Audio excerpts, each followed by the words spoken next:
Teman-teman semuanya, selamat datang di Akademi Kesehatan Mental, tempat belajar sehat mental yang sustainable dan komprehensif. Nah, di sini bersama dengan aku dan juga Mas Denny. Halo Mas Denny, selamat malam Mas. Halo.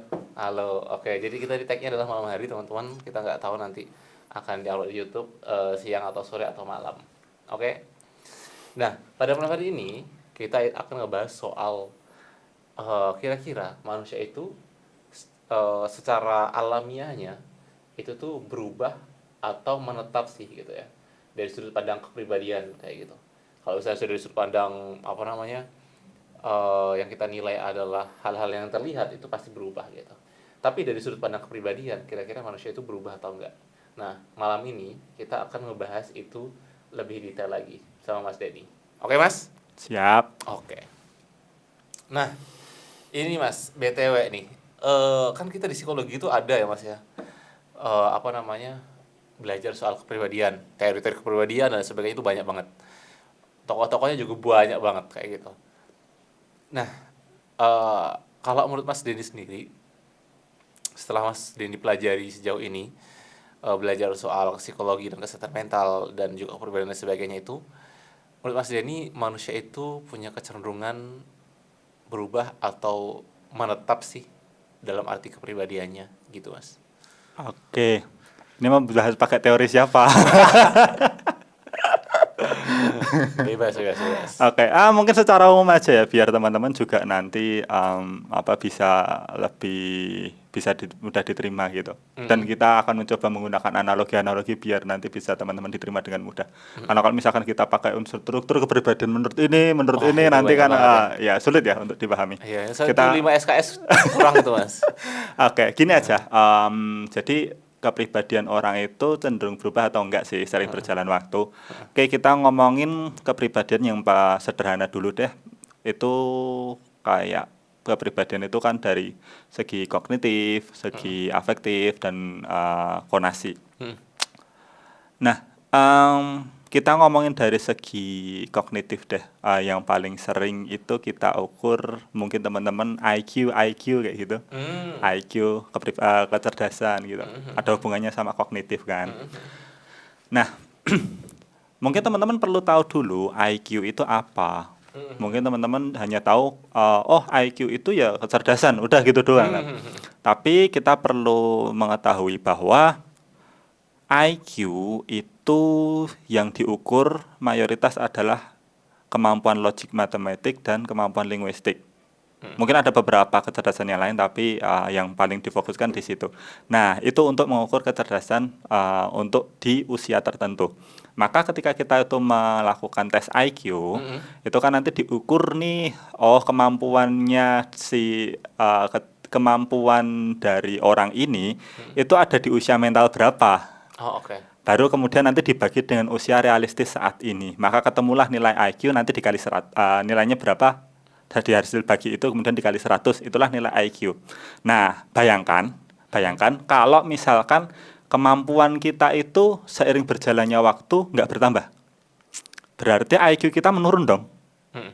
Karena dibagi usia realitas, kan usia realitas selalu bertambah kan. Iya. Usia realitas kita selalu bertambah, sementara kemampuan kita nggak bertambah. Berarti kan secara nggak langsung IQ kita turun dong nilainya. Yes, benar. Nah, padahal kecenderungan IQ itu ya cenderung memiliki nilai yang cenderung sama. Artinya, ketika kita semakin dewasa, semakin bertambah usia, memang seharusnya selayaknya kita itu memiliki kemampuan yang lebih lagi dibandingkan usia sebelumnya. Oh, oke. Sehingga nanti ketika diukur IQ-nya ya memang cenderung stabil gitu. Itu dari segi kognitif dulu. Kognitif dulu. Kemudian dari situ nanti aku ngelebar dikit ya. Kan tadi ngukur IQ kecerdasan. Mungkin teman-teman taunya kecerdasan cuma IQ doang gitu. Oh, iya. Nah, kebetulan skripsiku tuh tentang multiple intelligence. Multiple Mas. Multiple. Jadi kecerdasan itu ada majemuk sebenarnya. Oh, oke. Kecerdasan itu ada ya logic, matematik sama linguistik itu yang diukur di IQ.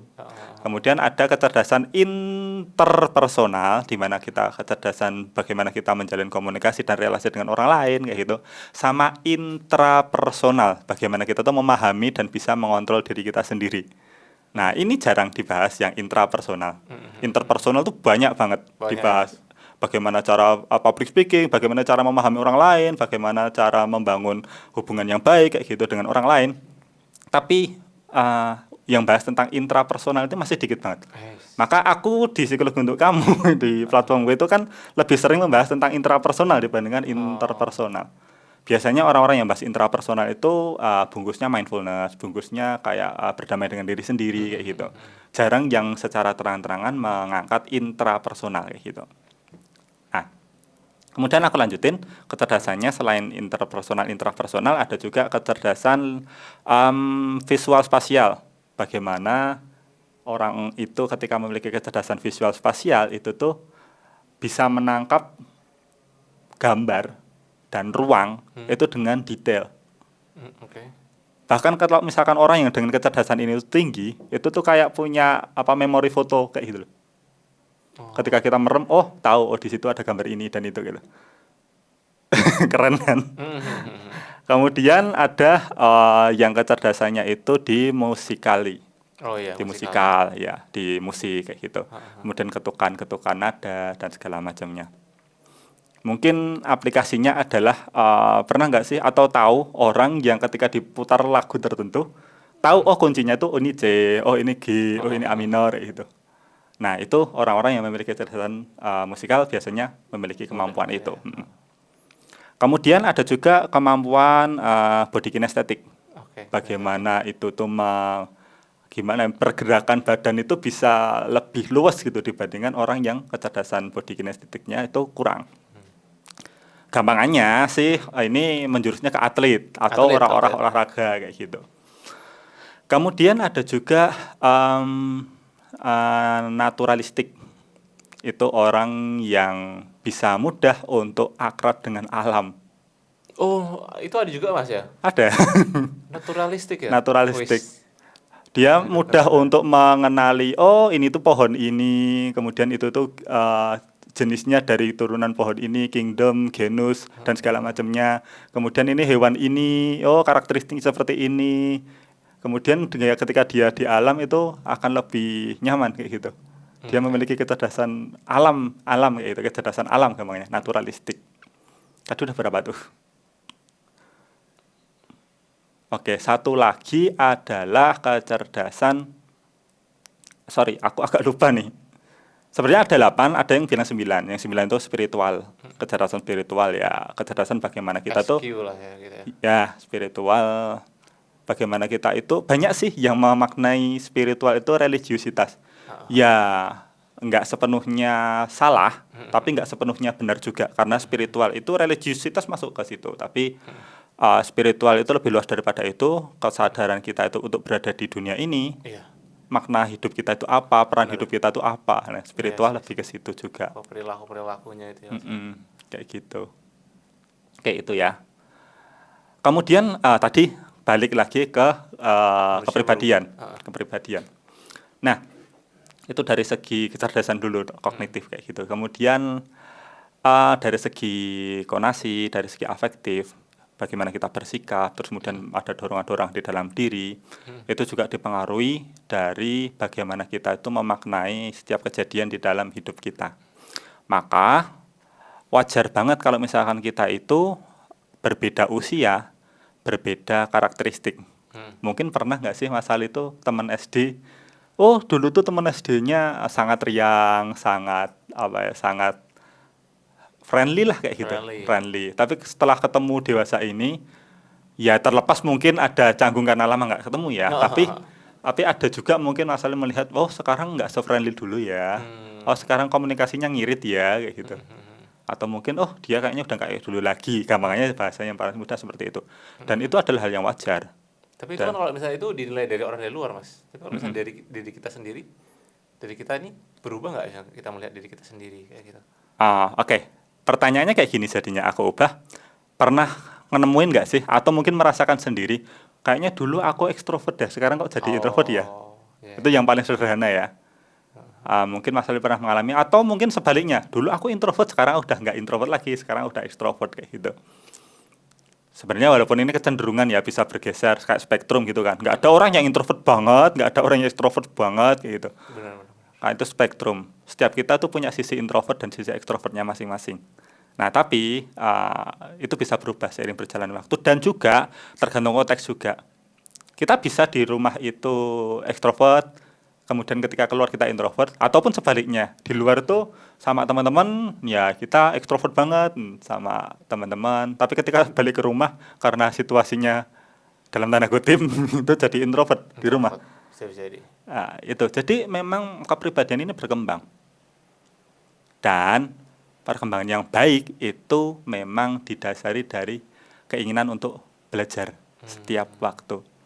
Karena hasil dari belajar itu akan mengembangkan kepribadian dengan menuju lebih baik lagi dibandingkan yang tidak belajar. Even itu hal-hal rumit atau hal-hal pahit yang bisa mengubah seseorang kayak gitu. Kayak misalkan contoh orang yang habis patah hati, habis bercerai, mohon maaf gitu kan. Itu bisa berubah kepribadiannya juga gitu Mas, atau gimana itu Mas? Termasuk nggak itu Mas? Bisa termasuk. Walaupun kita nggak mendiskreditkan bahwa ini sebagai satu-satunya faktor ya. Oh iya. Ketika kita ngomongin psikologis, kondisi psikologis, kepribadian kayak gitu, itu multifaktor kan. Ada banyak faktor. Kalau yang paling gampang kita di psikologi itu kan dibedakan jadi faktor internal dan faktor eksternal. Yang paling mudah sih itu. Yang paling gampang itu. Nah, itu kalau misalkan kita penelitian itu biasanya faktor yang mempengaruhi faktor internal, faktor eksternal. Itu template banget kayak gitu. Tapi internalnya apa aja, eksternalnya apa aja. Nah, itu juga mempengaruhi. Nah, kalau kejadian tadi, in case kayak ada patah hati atau mungkin gagal dalam hubungan tertentu, itu kan kejadian yang ada di luar diri gitu kan, eksternal. Itu bisa berpengaruh. Dan mempengaruhinya bisa ke banyak hal sih, tergantung setiap orang itu menyikapinya seperti apa. Dan tergantung juga seberapa jauh hubungannya, seberapa jauh dia itu terbuka sama pasangannya, seberapa jauh dia itu mempercayai pasangannya, seberapa jauh dia itu sudah berubah karena pasangannya, seberapa jauh dia itu sudah memantapkan diri bahwa ini tuh pasanganku. Yang terbaik gitu. Ya, tapi ternyata patah. Damn. Nah, itu seberapa jauh itu juga mempengaruhi seberapa jauh perubahan kepribadiannya.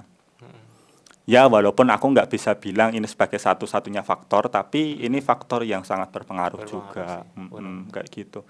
Dan ini sih, perubahan itu nggak selalu dianggap sebagai perubahan yang negatif. Ada juga toh perubahan yang sifatnya positif. Ada. Bahkan sampean mungkin kan di psikologi positif mengenal post traumatic growth. Iya benar tuh. Nah ya, ada juga orang-orang yang setelah selesai dari hubungan ataupun mungkin mengalami kejadian traumatis tertentu, yang mana dia mampu untuk menyikapi trauma itu, yang pada akhirnya dia justru mengembangkan dirinya, mengembangkan kepribadiannya menuju kondisi yang lebih baik lagi. Oke. Jadi post traumatic growth jadi ya Mas ya. Yes. Tapi apakah memang perubahan identitas, kepribadian atau diri kita atau apapun itu harus diawali dengan mungkin yang pertama mungkin kesadaran meningkat, yang kedua kejadian-kejadian berat dalam hidup gitu. Apakah hanya itu aja Mas? Oke. Nah, kejadian berat dalam hidup itu mayoritas itu kan datang tanpa kita antisipasi sebelumnya. Makanya terasa berat. Tapi kalau kita udah mengantisipasi sebelumnya, mungkin nggak akan seberat itu kan. Oh, oke. Kayak hal yang bikin kita merasakan berat itu kan karena kita nggak siap untuk berhadapan dengan hal kondisi tersebut, maka itu terasa berat. Tapi kalau misalkan ya gampangannya adalah kayak misalkan kita itu tiba-tiba disuruh lari 5 kilo. Bagi kita yang udah biasa lari, jogging itu ya it's okay, gak masalah. No problem gitu. Tapi bagi orang-orang yang gak pernah olahraga sama sekali, langsung dituntut lari 5 kilo, gimana? Ya mungkin sampai sih, tapi badan capek semua, pegel-pegel semua. Ini jadi hal yang berat gitu. Nah, sama halnya seperti itu. Maka ketika kita ngomongin hal berat itu tergantung juga dengan seberapa siap sih kita itu berhadapan dengan kondisi yang dihadapi itu. Atau minimal banget adalah seberapa siap sih kita itu untuk berhadapan dengan rasa tidak Situasi nyamannya. terburuk ya, Rasa tidak nyamannya tidak dulu. nyaman. Karena situasi terburuk juga pada intinya menghasilkan rasa perasaan yang nggak nyaman. Iya sih. Kalau misalkan kita belum bisa mengontrol keadaan, Hmm. seenggaknya kita bisa mengontrol perasaan emosi kita. Untuk merespon itu ya. Yes, untuk merespon itu. Seenggaknya kita bisa tenang dulu. Sehingga nanti kita bisa melihat permasalahan dengan lebih jernih. Iya, filsafat Iya, banget nih. bisa soalnya. Iya sih. Tapi kalau menurut sampean Mas, kalau menurut Denny sendiri, eh, perubahan itu kan pasti ya, Pasti. pasti ya. Dan berarti kita memandang perubahan itu adalah positif atau negatif, Mas? Oke. Aku perlu pisahkan dulu ya. Perubahan itu positif atau negatif. Itu kita pisahkan sebagai konten dan konteks. Boleh. Kalau kontennya perubahan itu bagus. Kenapa? Ya, setiap hari kita waktu berubah, Hmm. kita informasi yang kita terima berubah, kapasitas diri kita harusnya berubah. Cuman ketika di dalam konteks kan, nah ini konteksnya apa dulu nih? Konteksnya apakah nilai moral? Konteksnya apakah kemampuan untuk menguasai skill tertentu? Oh, oke. Konteksnya apa dulu? Maka ketika kita diletakkan dengan konteks, barulah nanti muncul perubahan Baik yang atau positif atau oke. perubahan yang negatif. For example kayak gini. Ini agak jahat ya. Oke, boleh. Misal contoh, 1 bulan ini aku belajar gimana cara dalam tanda kutip cari muka di depan atasan. Oke. Dalam konteks moral itu negatif, perubahannya negatif. Dalam konteks perkembangan karir, mungkin itu bisa jadi hal yang dibutuhkan, walaupun mungkin bukan satu-satunya ya, sebagai unsur pendukung barangkali. Jadi ketika perubahan itu positif atau negatif, baik atau buruk, kita perlu lekatkan dengan konteksnya apa. Konteksnya ya. Tapi kalau secara konten, perubahan itu bagus. Perubahan itu bagus. Dan harusnya kita memang selalu berubah. Berubah ya. Harus selalu berubah. Terus kalau misalnya kayak misalkan orang udah menikah gitu kan aku belum nikah nih Mas ya. Oke. Nah, itu kalau bisa berubah gitu pasangannya kayak gitu. Itu gimana itu Mas berubah? Oke, mungkin perubahannya aneh ya. Terus kita harus memilih dia tiap hari kayak gitu Mas. Oke. Wah, Gimana ini itu? bukannya ini skripsi tesis Anda ya. Oke, ini gini sih, kalau aku dari POV aku yang udah menikah gini. Mungkin sebelum menginjak ke jenjang pernikahan kan ada proses pendekatan. Ya entah itu pacaran, entah itu ta'aruf, entah itu HTS-an segala macam lah namanya. Proses pendekatan aku bilangnya seperti itu. Nah, proses pendekatan itu perlu kita sadari bahwa itu tidak mencerminkan 100% dirinya. DM. Karena apa? Karena kita nggak tinggal tiap hari bersama Oh dia. iya lagi. Kita nggak tahu mungkin bangun tidur tuh apa kata-kata pertama yang diucapkan. Benar. Seperti apa ketika dia misal Under pressure ya gitu yang dimunculkan barangkali hanya sisi-sisi positif. Kalau misalkan ada sisi negatif mungkin nggak semuanya karena nggak berhadapan tiap hari. Tapi ketika menikah kan berhadapan tiap hari kayak gitu, kemudian mengenal lebih dalam lagi. Iya lagi. Jadi sebelum menikah memang perlu untuk kita itu menyiapkan sisi adaptif kita. Oh, adaptif ya. Ya walaupun ini sih kita bisa, sorry aku aralat, kita nggak bisa mengandalkan adaptif sepenuhnya juga. Tapi kita perlu memasukkan adaptif ini ke dalam Situasi tertentu gitu. Iya, artinya gini. Kalau misalkan adaptifnya 100%, ya udah nikah aja sama orang yang nggak dikenal gitu kan. Iya. Ya kita mengandalkan adaptif gitu aja. Adaptif doang ya. Tapi kan nggak mungkin kan seperti itu. Pasti Iya. ada value-value, ada sisi-sisi kepribadian yang mungkin bisa kita terima dan mungkin bisa enggak kayak gitu. Kalau yang diterima ya nggak ada masalah. Cuman yang enggak ini, nah kan akan memicu konflik dalam kehidupan pernikahan. Kan kita nggak mau ya. Nikah ya pengennya ya jangan banyak konflik lah. Walaupun pasti ada, tapi jangan banyak-banyak lah. Atau kalau misalkan banyak konflik itu seenggaknya memiliki cara yang sama, cara yang disepakati untuk menyelesaikan konflik itu. Jadi ketika ada konflik ya nggak ada masalah karena kita sudah sepakat untuk ngatasi masalahnya dengan cara seperti ini. Mm-mm. Itu sih kalau dari aku. Oke, berarti kalau misalkan perubahan itu ya terlihat, kita lihat dulu ya baik konteks dan kontennya ya Mas Mm-mm, ya. mm-mm. Kita nggak bisa melihat bahwasanya itu sepenuhnya positif atau sepenuhnya negatif gitu ya Mas ya. Tapi Sebenarnya pada kontennya atau pada apa ya namanya? Oh, pada umumnya gitu ya, perubahan itu diharapkan ke arah yang positif lah gitu ya. pasti Pastinya ya. pastinya Entah diharap. itu mungkin harus melewati yang nggak nyaman dulu gitu ya Mas ya. Bahkan kebanyakan perubahan positif itu melewati hal yang nggak nyaman sih Nah, daripada melewati hal yang yang nyaman. nyaman gitu. Bener sih, bener. Kayak mau jadi pintar ya butuh belajar. Belajar itu pahit. Oke. Nah ini Mas, tapi kenapa ya kita itu sebagai manusia itu punya kecenderungan untuk sulit menerima perubahan gitu. Dalam artian kayak kita itu nggak seadaptif itu ya dalam hal apapun gitu. Barangkali pasangan kita berubah, barangkali kepribadian kita berubah gitu kan ya. Kepribadian pasangan kita berubah gitu kan ya. Itu kok kita nggak ya, kita sulit menerima ya, kenapa ya? Apakah itu emang sifat alamiahnya manusia gitu Mas? Menurut sampean gimana Mas? Ya, yang pertama manusiawi sih. Seperti itu. Manusiawi. Karena ya mayoritas manusia seperti itu kan. Tapi gini, eh, walaupun tadi aku udah menyinggung adaptif gitu ya. Sekali lagi adaptif itu nggak bisa diterapkan 100% adaptif gitu. Oke. Bayangkan kalau misalkan kita ngomongin perubahan deh. Perubahan itu kan nggak mungkin 100% berubah gitu kan. Benar sih. Apalagi kepribadian itu nggak mungkin berubahnya itu 100%. Maka memang ada hal-hal yang memang ini perlu dipertahankan. Ada hal-hal yang memang ini tuh ya jadi karakteristikku seperti ini gitu.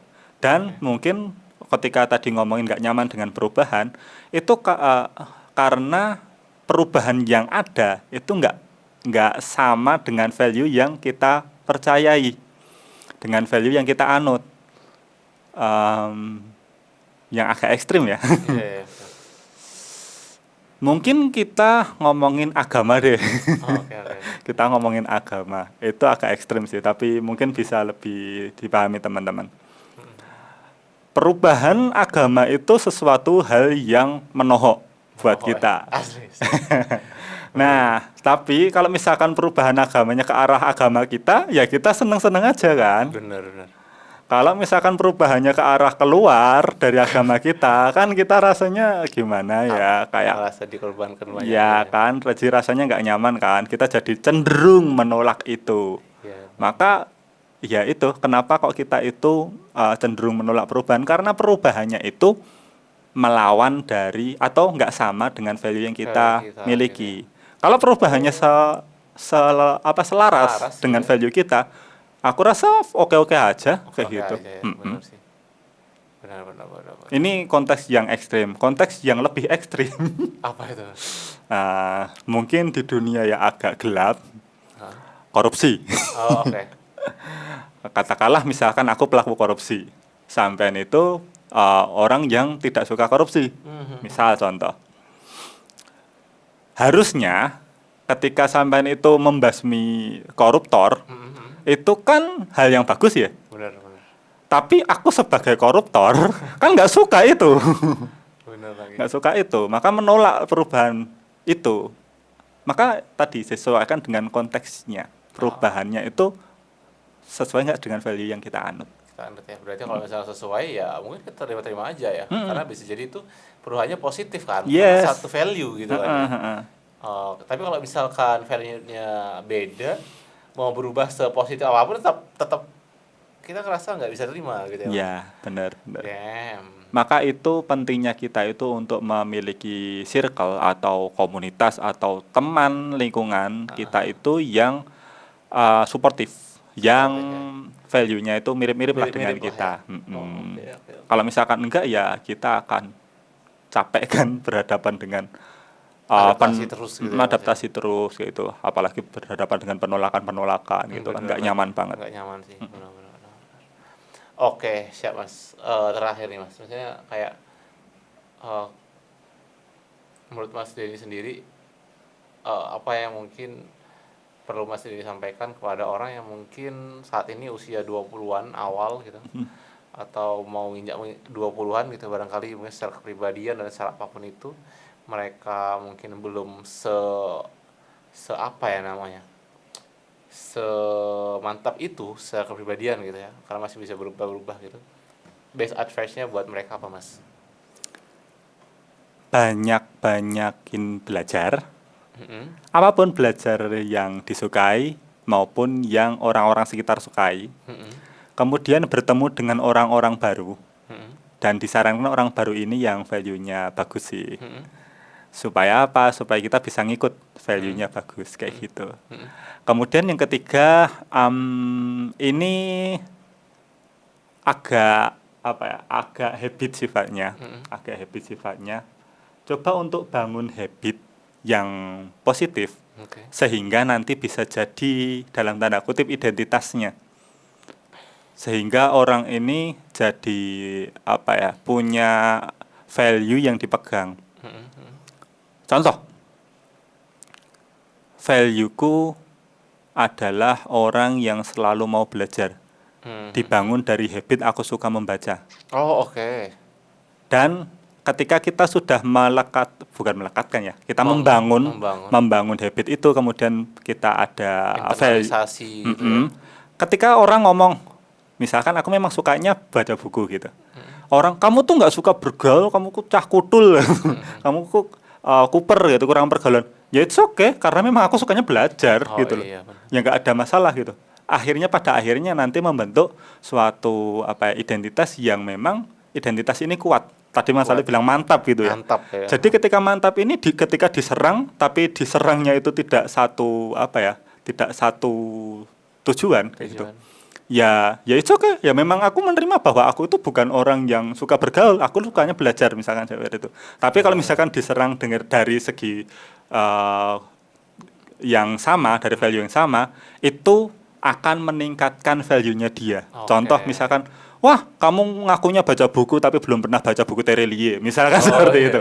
iya. Kan terus kemudian tertantang kan untuk membaca buku yang disebutkan itu. Itu contoh case aja.